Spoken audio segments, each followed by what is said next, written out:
Bien, he llegado hasta esta comunidad que se llama Tecorarachi. Me dicen por aquí que significa Peñasco Blanco.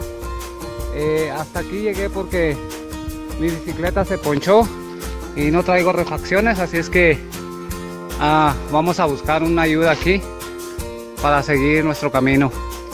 Lo bueno de esto es que todavía es temprano y tengo todo el día para llegar. Aquí vemos diferentes tipos de animales que tiene la gente de aquí, como esto que es como le dicen, cóconos o pavos. También tenemos una gallina pinta,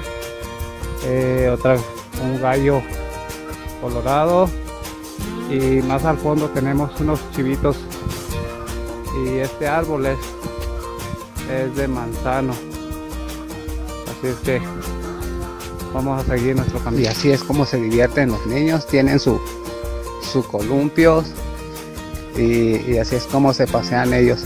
Esa es la diversión de los rarámuris. Y pues vamos a preguntar cómo se llama. ¿Churgarihue, mujer?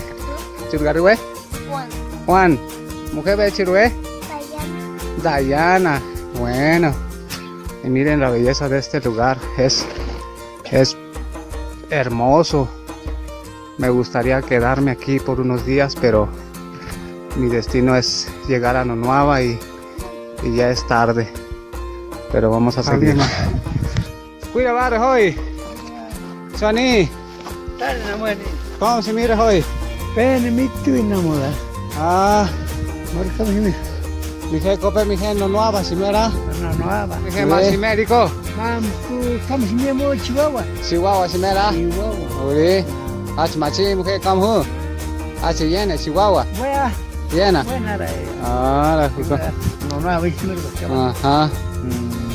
Bueno, nate taraba.